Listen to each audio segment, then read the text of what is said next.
তারা বলছে তাদেরও নাকি একজন মুক্তিযোদ্ধা আছে,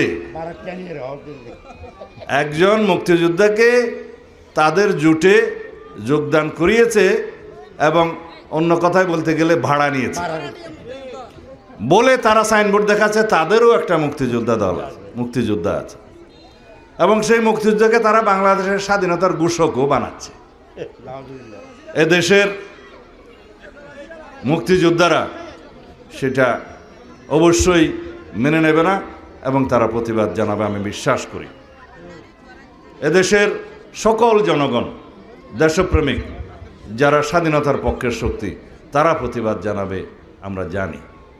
একটা রাজনৈতিক দলের একজন কর্মী হিসাবে আমাদের দায়িত্ব বাংলাদেশের স্বাধীনতার ইতিহাস নিয়ে যারা বিভ্রান্তি সৃষ্টি করতে চায়, মিথ্যা তথ্য দিতে চায়, স্বাধীনতার ইতিহাসকে যারা বিকৃত করতে চায় তাদেরকে ধিক্কার জানানো, নিন্দা জানানো।